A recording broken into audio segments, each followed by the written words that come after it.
Biryani combination అంటే నచ్చని వాళ్ళు ఎవరు ఉంటారు? ఏంటి కాంబినేషన్ అంటున్నాను, బిర్యానీ అంటున్నాను అనుకుంటున్నారా? ఈ పాటికి మీకు థంబ్‌నెయిల్ చూసినా, నేను చేసే రెసిపీ చూసినా మీకు అర్థమైపోయి ఉంటుంది. ఇది రొయ్యల బిర్యానీ రెసిపీ అని. మొన్న ఎప్పుడంటే నేను ఫస్ట్ టైం ట్రై చేసినప్పుడు చాలా బాగా కుదిరింది రొయ్యల బిర్యానీ. బట్ అప్పుడు వీడియో తీయలేదు. సరే ఈసారి ఒకసారి వీడియో తీసి పెడదాము అనని చెప్పి వీడియో తీయడం స్టార్ట్ చేశాను. ఫస్ట్ అయితే మనం రొయ్యల్ని మంచిగా క్లీన్‌గా కడుక్కోవాలనమాట. అండ్ దాని నర్వ్స్ ఉంటాయి కదా! అవి తీసేసుకోవాలి. ఇక్కడ ఆల్మోస్ట్ తీసేసాము. ఇంకా మంచిగా పసుపు, ఉప్పు వేసుకొని కడుక్కోవచ్చు. అండ్ ఇంకా వాసన రాకుండా ఉండాలంటే గనక నిమ్మకాయ కూడా వేసుకోవచ్చనమాట. ఇలా 2, 3 టైమ్స్ వాష్ చేసుకున్న తర్వాత దాన్ని అసలు మనం వాటరే పోయకూడదు. ఎందుకంటే దానిలో నుంచి చాలా వాటరొస్తాయి. ఒక మంచి కడాయిలో పెట్టేసుకొని ఉడికిచ్చేస్తూ ఉంటే గనక చూసారా దాని నుంచి ఎన్ని వాటరొస్తాయో. ఇక లాస్ట్‌లో 2 మినిట్స్‌లో అయిపోతుంది అనగా ఉప్పు, పసుపు, కారం వేసేసుకొని పక్కన పెట్టేసుకోవాలనమాట. అంటే ఇంక దాన్ని వేయించవసరం లేదు. అంతసేపు వేయిస్తే మళ్ళీ కారం మంచిగా వేగిపోయి వాసనొచ్చేస్తుంది. అండ్ ఈలోపు బిర్యానీకి కావాల్సినయి రెడీ చేసి పక్కన పెట్టేసుకోవాలి. పుదీనా, కొత్తిమీర ఇంకా ప్రాన్స్ అయితే అయిపోయినాయనమాట. ఎక్కువసేపు ఉంచకూడదని చెప్పాను కదా! సో, అందుకని చెప్పేసి ప్రాన్స్ అయితే ఆఫ్ చేసేసి పక్కన పెట్టేసాము. ఆ పుదీనా అయితే మా ఇంట్లోనే చెట్టుకొచ్చిందనమాట. సో, మంచిగా ఉంది అరోమా అంతా. అండ్ దాంతో పాటు ఉల్లిపాయ, పచ్చిమిర్చి. ఈ పుదీనా, కొత్తిమీర కొంచెం అంటే కొత్తిమీరకి అయినా, పుదీనాకైనా కొంచెం మట్టుంటుంది కదా! సో, మనం కొంచెం సేపు వాటర్‌లో సోక్ చేసుకుంటే మంచిది. దాంతో పాటు హోల్ గరం మసాలా బిర్యానీ మసాలా అనమాట. మనం బిర్యానీకి ఏమైతే వేస్తామో ఆకు, చెక్క, లవంగం, యాలుక్కాయ, షాజీరా, సోపు, జీలకర్ర ఇంకివన్నీ. ఇంకా బిర్యానీ నెయ్యితో చేస్తున్నా నేనైతే. అసలు ఆయిల్ యాడ్ చేయను.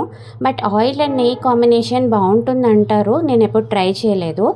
అండ్ అంతా వేసిన తర్వాత ఉల్లిపాయ, పచ్చిమిర్చి వేసేసుకోవాలి. దాంతో పాటు కొంచెం పసుపు అండ్ సాల్ట్ కూడా యాడ్ చేసుకోవాలి. యాడ్ చేసుకొని కొంచెం సేపు వేగనివ్వాలనమాట. అంటే కొంచెం మగ్గాలి కదా మనకి ఆనియన్స్ అనేవి. సో, ఈలోపు ఏం చేద్దామంటే ఈ ప్రాన్స్ అనేవి తీసి వేరే బౌల్‌లోకి షిఫ్ట్ చేసేసుకుందాం. ఇప్పుడు అందులోనే అంటే మనం ప్రాన్స్ ఎందులో అయితే ఉడికిచ్చామో అందులోనే నేనైతే 2 గ్లాసెస్ ఆఫ్ బియ్యం తీసుకున్నాను. సో, దానికోసం అని చెప్పి నేను 4 గ్లాసెస్ ఆఫ్ వాటర్ పోసుకుంటున్నా. సోక్ చేసి పెట్టాను బాస్మతి రైస్. బట్ నేను 4 గ్లాసెసే తీసుకుంటా. ఎందుకంటే నేను నార్మల్‌గా కుక్ చేస్తాను కాబట్టి. సో, మనం 4 గ్లాసెస్ ఆఫ్ వాటర్ ఆ బాండీలో పోసుకొని పెట్టేసాననమాట. అవి మంచిగా బాయిల్ అయిపోవాలి. అంటే మరుగుతుంటాయి కదా! సో, అలా మరిగించుకోవాలనమాట ఆ వాటర్. ఈలోపు మనకి ఉల్లిపాయ, పచ్చిమిర్చి మగ్గిపోతుంది. దాంతో పాటు పుదీనా, కొత్తిమీర కూడా యాడ్ చేసుకుందాం. అండ్ దాంట్లో అల్లం వెల్లుల్లి పేస్ట్ ఇంకా ఉంటే గనక చికెన్ మసాలా గానీ, గరం మసాలా లేదంటే బిర్యానీ మసాలా. ఈ మూడిట్లో ఏది వేసుకున్నా బావుంటుంది. సో, ఇవన్నీ యాడ్ చేసేసుకోవాలి. అన్నీ యాడ్ చేసుకున్న తర్వాత మంచిగా తిప్పేసుకోండి.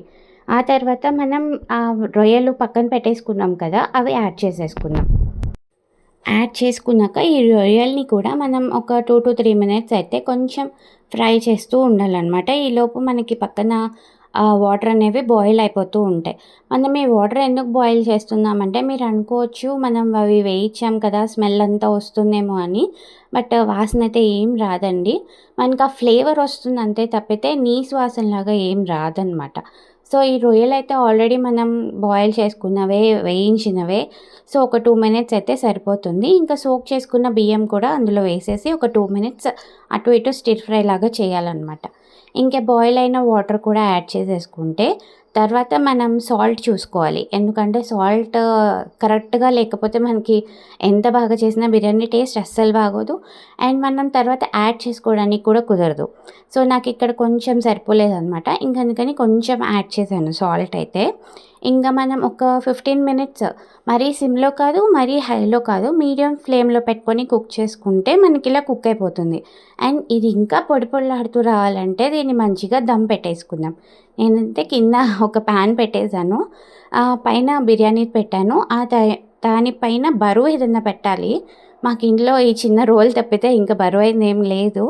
సో, అందుకని ఆ రోల్ పెట్టేసాననమాట. ఇంకొక 15 మినిట్స్ అలా మీడియం ఫ్లేమ్‌లోనే ఉంచేసుకుంటే మనకి మంచిగా కుక్ అయిపోతుంది. చూడండి అసలు వాటరే ఉండవనమాట. అంతా డ్రైగా వచ్చేస్తుంది. బయట మనం ఎలా అయితే తింటామో అంతే టేస్టీగా ఉంటుంది అండ్ చాలా చాలా చాలా బాగుంది చెప్తున్నా, ట్రస్ట్ మీ. మీరు కూడా తప్పకుండా ట్రై చేయండి.